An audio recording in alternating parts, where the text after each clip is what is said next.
My goodness, the end to that game was excruciating. Hello everybody and welcome back to another review of this Oxford United season. Today the U's were on the road to the O's. It was Oxford away at Leyton Orient. It's all change for Oxford United this week, and whilst we wait the announcement of a new manager that will hopefully be coming in this week, we do also wait with a lot of fear of just how this might impact our season. But in the short term, and in terms of today, it is the men from the Orient. And when we play against Leyton Orient, my mind always goes back to that fateful day in 2006. It was a joyous day for the O's as they sealed promotion, but a very dark, black day for Oxford United as they ended up going down, relegated to the conference, and easily the worst feeling of supporting Oxford United in my lifetime. But that was the distant past, and this is now the present, and Oxford United under Craig Short now are flying high in League One, and today things got even better as they closed the gap to unbeaten Portsmouth to just a point, because Oxford got the job done. They'd won the game and then they made it bloody nervy because it ended Leyton Orient 2, Oxford United 3. So a very high octane game, and there's plenty to talk about. We will go over all of it. I'll start by giving the team news, then I'll give the match review, then I'll give the player ratings are back, folks. Those player ratings will be back today. I know all of you will be really happy about that. And then I'll give my final thoughts at the end. I'll put timestamps in the description, so feel free to jump to any part of the video that you wish. But if you do that, the very least you can do is hit like on this video, because that does help me out a lot. And if you do like the content, then consider subscribing. So let's have a look at Oxford United's lineup then. It's Craig Short in charge for his second interim spell after he who shall not be named jumped ship to Bristol City. And Craig Short names the same side that played the majority of the game against Lincoln, and Oxford played really well in that game. Sam Long was the one who got injured early in that game, so obviously he is not playing today. But Short resisted the temptation to put anyone in that played in the two most recent cup games, although in the FA Cup game in particular, I don't think anybody did that of a particular job to force his hand. But yeah, I would have thought that there would have been some players that made the bench on the strength of the EFL Cup game, or EFL Trophy game against Chelsea under 21s, but it wasn't the case. But it is the side that I would have picked. There's no Sonny Perkins on the bench, though. He was one I thought did play well in that trophy win, but Stefan Negru does return to the bench after seemingly being exiled. Let's have a look at the home side then. Richie Welling's Leyton Orient side. They made a steady return to life in League One. Before this game, it was played 5, drawn 5, lost 5 after their 15 games. But the O's have been on a long unbeaten run and actually didn't lose a game in the whole of October, and did actually see off Carlisle as well in the FA Cup last weekend. Jordan Graham, he got badly injured last time out against Burton. It's probably going to be the end of the season for him, and he joins Oxford United's Dan Adji, who is also on the sidelines. Up front for the O's, you've got Sotiriou, who's going to be playing in the number 10 and playing in the number 10 role, who has 5 league goals for the season. And skipper El Mizuni is really the heartbeat of this side in midfield. Joe Pigott also up front worries me a little bit. He is a player that has caused Oxford pain in the past during his AFC Wimbledon days. Let's move on to the game now, and I expected this game to be a pretty good match. I thought both sides liked to play in possession, but it didn't really play out like that. It seemed like both sides were very frantic for a majority of the first half, and the pace of the game just seemed to get more and more intense as it went on. It didn't make it a bad watch, but it was quite sloppy from both sides in possession for about the first 20 minutes or so. Both sides kind of looking to almost counter the other, and as I say, both sides seemed very rushed. They made a lot of mistakes.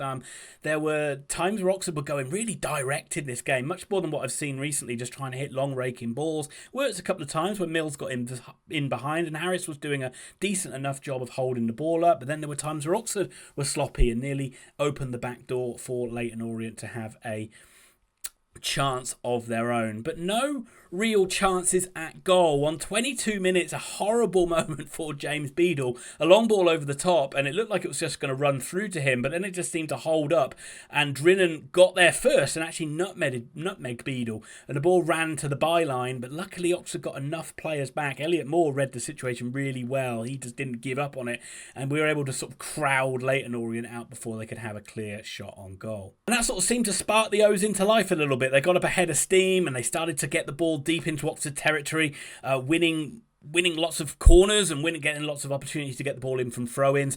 This at the best cross actually of the first half. From a second phase of a corner, vicious ball in from James. Him and Archibald put a lot of good balls into the box. There were 3 Orient players seemingly trying to get onto the end of it, but all 3 of them could not get there, and the ball, luckily for Oxford, went out of harm's way. But no side kept control of this game for large periods, but then in Oxford, after 28 minutes, broke away and really should have been 1-0 up. Harris, I can already feel the ire in the comments coming your way, Mark Harris. I'll try and defend you the best I can. But Rodrigues found himself in a ton of space, as he did for the majority of the game. He was magnificent today, Ruben Rodrigues, and he played a very long but a very precise ball in behind for Stan Mills, who got in behind the Leyton Orient defence. He squared it across to Mark Harris, who seemingly had a tap in to put Oxford 1-0 up, but Bryn got back in the Leyton Orient goal to fly across the goal and save the shot, and then the shot came back to Harris, but he could only hit the post. From a Leyton Orient point of view, it's a fantastic save from Bryn, but from an Oxford point of view, Harris, he has to score. But thankfully for Mark Harris and thankfully for Oxford United, they did not have to wait much longer to be 1-0 up in this game, and it came from a real howler. He'd gone from hero to villain, I'm afraid, Leyton Orient fans. Bryn in goal. Passing out from the back, he's just passed it straight to Mark Harris, who is pretty much in front of him. Harris passes it to Rodrigues on the edge of the box, and Rodrigues makes no mistake from where Harris did. Ruben Rodrigues, there's your Portugal flag, folks, up in the air. He makes it 1-0 to Oxford United. Really nice finish, actually, from Rodrigues. And, well, we've seen Oxford do this before, where they quite commonly take the first goal in the game. It was Oxford's turn to kind of turn the screw a little bit then, and then they did sort of try to create some chances. We've seen this before from Oxford, where they get 1-0 up, and then it's that, can they get that second goal? And quite often we don't do it, but there were some decent attacks and some decent crosses, and again, things just not breaking Harris's way, and even Harris put some good balls into the box, but just that second goal continued to elude us. Orient's best route to goal seemed to be when they were putting balls into the box, either from open play or set pieces. A long throw this time, and Oxford struggled to clear it. It came to Leyton Orient's Brown, not Kieran Brown, their Brown. He got the break of the ball and he had a swipe at goal, but it went just wide. We moved into injury time thinking, let's just see this out 1-0, but Oxford for once had other ideas and went 2-0 up. 2-0 up in injury time. It's Rodrigues again, who just found acres of space in midfield, this time higher up the pitch, and he's able to drive forward to the edge of the box. A 25-yard rocket of a shot from Rodrigues hits the post, and it bounces very kindly for Billy Bodin. Good anticipation from Bodin, and he's able to stoop and head it into an empty net. 2-0 up for Oxford United at half-time. I can't say we really deserved to be 2-0 up, but I've got to say, absolutely will take it. This game did get better for me the longer it did go on, and from an Oxford United point of view, obviously that was the case with the scoreline. Sides did look good on the break and tried to get the ball forward very quickly. Orient, when they could throw the ball into the box, did look like they had Oxford stretched time after time. They just couldn't force Beadle into a save. Piggott doing a pretty good job of the hold-up work, but for Oxford United, it was Ruben Rodrigues. Whenever he was getting the ball, he was pulling the strings. Leyton Orient just leaving him in acres of space, and he was punishing them. Mark Harris defence here, folks. Missed chances, but I do actually think he is leading the line pretty well. He just can't buy a goal. Start of the second half, and it's perfect for Oxford United. We've done it now, haven't we? We've won the game because Oxford go 3-0 up a minute into the start of the second half. They win a corner after good work from Greg Lee. Brannigan's corner kind of bobbles around. It goes to the back post, back into the middle. Harris has a couple of stabs at it, but can't get it in goal, and it falls to Rodrigues. And while Harris can't score, Rodrigues certainly can. There's that Portugal flag again, folks. Rodrigues makes it 3-0 for Oxford United with his second goal of the game. And that was it, wasn't it? That was it. No more drama. Oxford see this game out. No. That was not the case at all. And Leyton Orient got straight back into the game. When you score a goal, you're at your most vulnerable. And Oxford just needed 5 or 10 minutes at 3-0 to kill this game off. But they did not get it. And it was a very soft goal to concede. Orient with a ball into the box. Decent ball in again from James. Floated to the back post. Goes over Moore, over Brown. Kind of Beadle. Can't make a decision to come and get it. Maybe he could have done. But it just ends up just hitting poor Finn Stevens.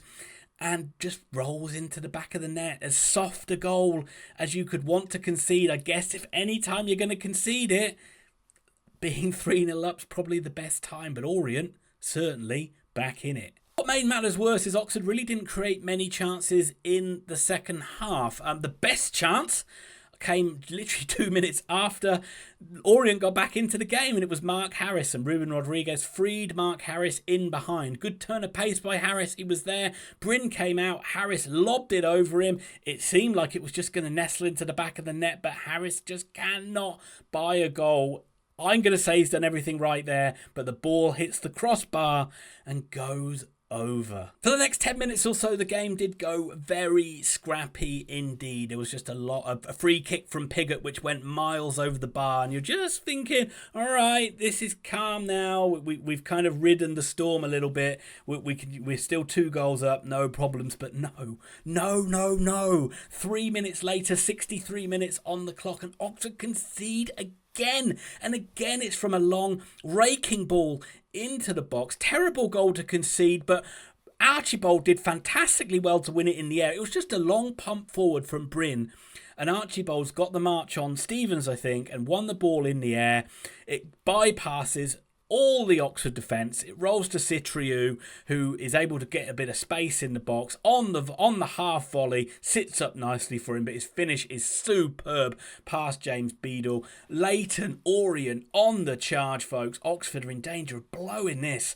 Leyton Orient get it back to 3-2. And then it was really backs to the walls, folks, for stuff for probably the next 10, 15 minutes, something like that. It felt excruciating because Oxford were just inviting the pressure, and we invited this cross in from James, where Oxford just sort of stood off and let him do it. It was a great ball in. Hape gets his head on it, bounces off the post, and luckily for Oxford United, there's nobody there to put the rebound in. And again, these crosses just kept coming into the box. These chances just kept piling up, and Oxford just really struggled to deal with it. And this time it was the ball bouncing, and James is in the area this time following a corner, and he smashes the ball, and you're thinking it's going to nestle into the back of the net, but it whistles wide. Could have been higher and wider than what I saw on the screen, but my goodness, my heart was in my mouth. But fair play to Oxford and fair play to Craig Short, because he made changes pretty soon after that, and they went to 5 at the back, and it kind of nullified the threat from Leyton Orient quite a lot with Negru coming on. We matched Leyton Orient up, and it kind of denied them the space they were getting,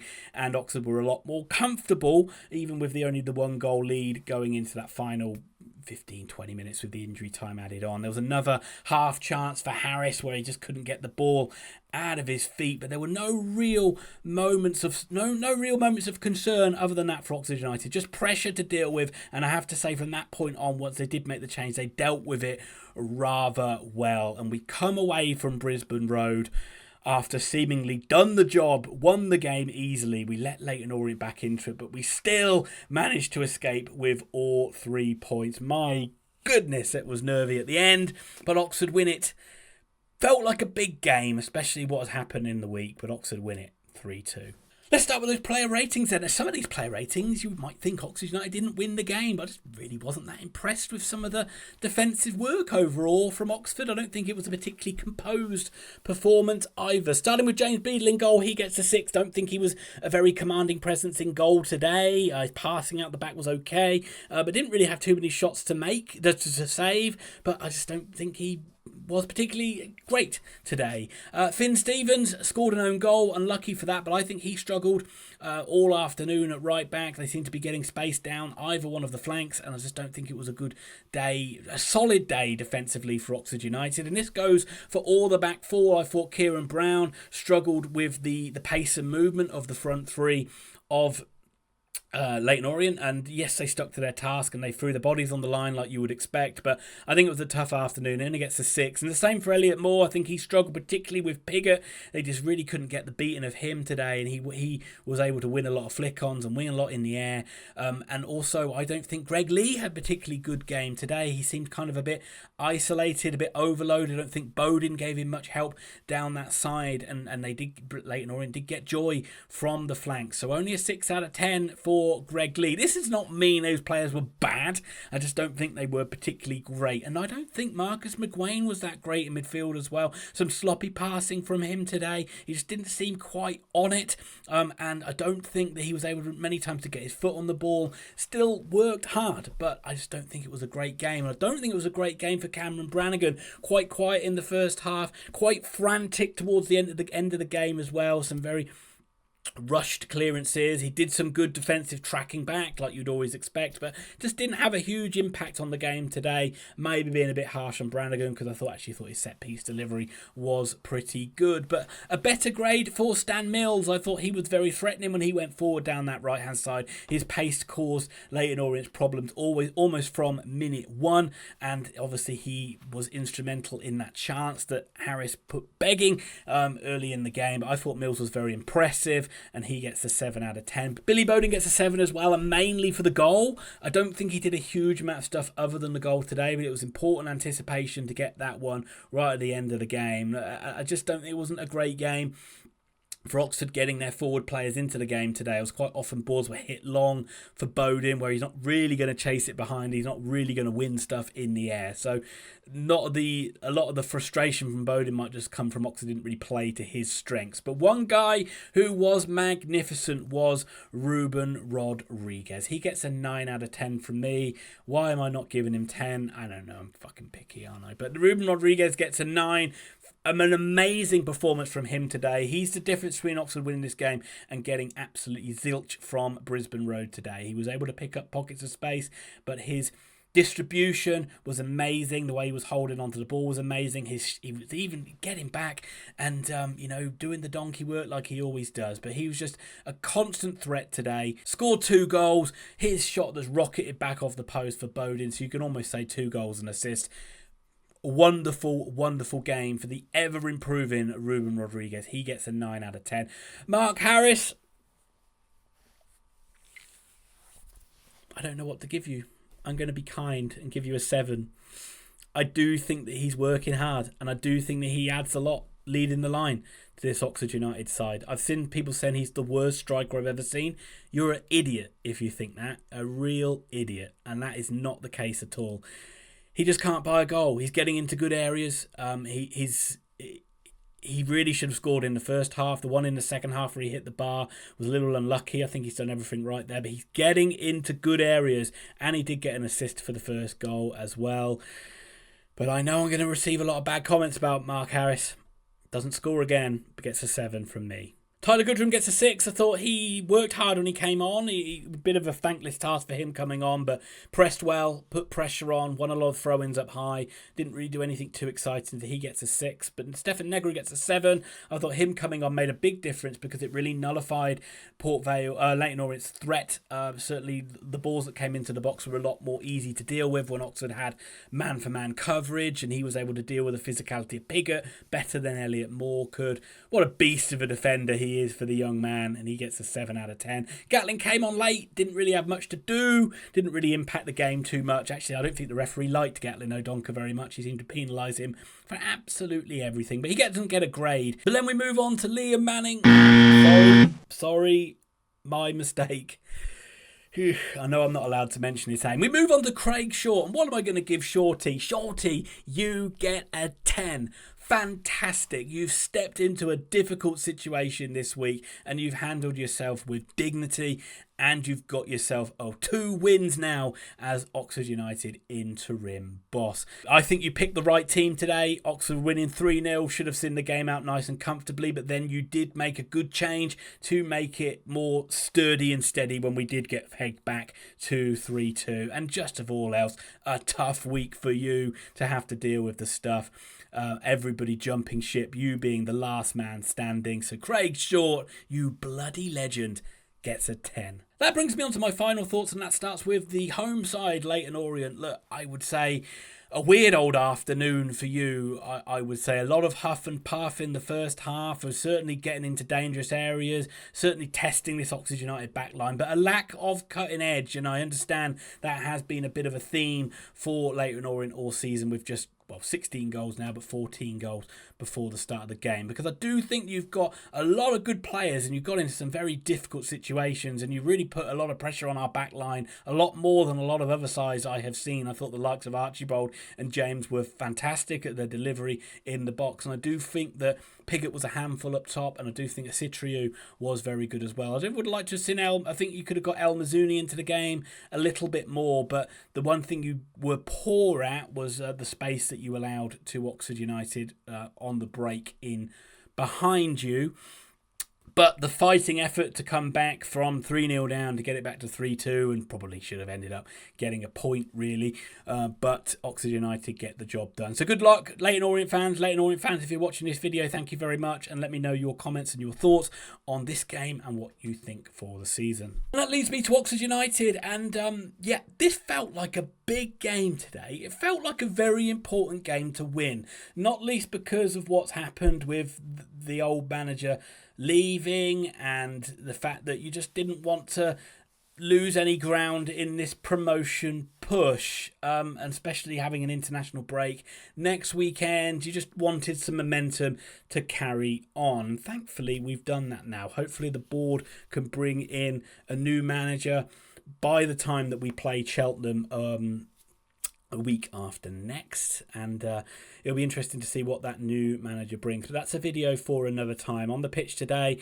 I thought that Oxford were not great, I have to say. I don't think they played with a lot of composure, and I don't think they really played with any I thought they were very frantic maybe until the final 10 minutes of the game. Obviously Rodrigues was amazing today, and I do think I still will say Mark Harris had a good game despite the chances that he missed. But I thought all in all, I thought Oxford just looked a little off it today. Didn't have their usual level of composure, and I don't know how much the disruption of the backroom stuff played on players' minds or anything like that, or whether they just was a difficult afternoon that Leyton Orient subjected us to. I don't think the 4-2-3-1 worked great defensively. We looked a bit stretched at many times at the back today, and looked a lot better when we went 5-3-2. But that's just credit that we've got that ability to switch it up and play a different style. And I do think Craig Short deserves credit for overseeing this week, getting the result today.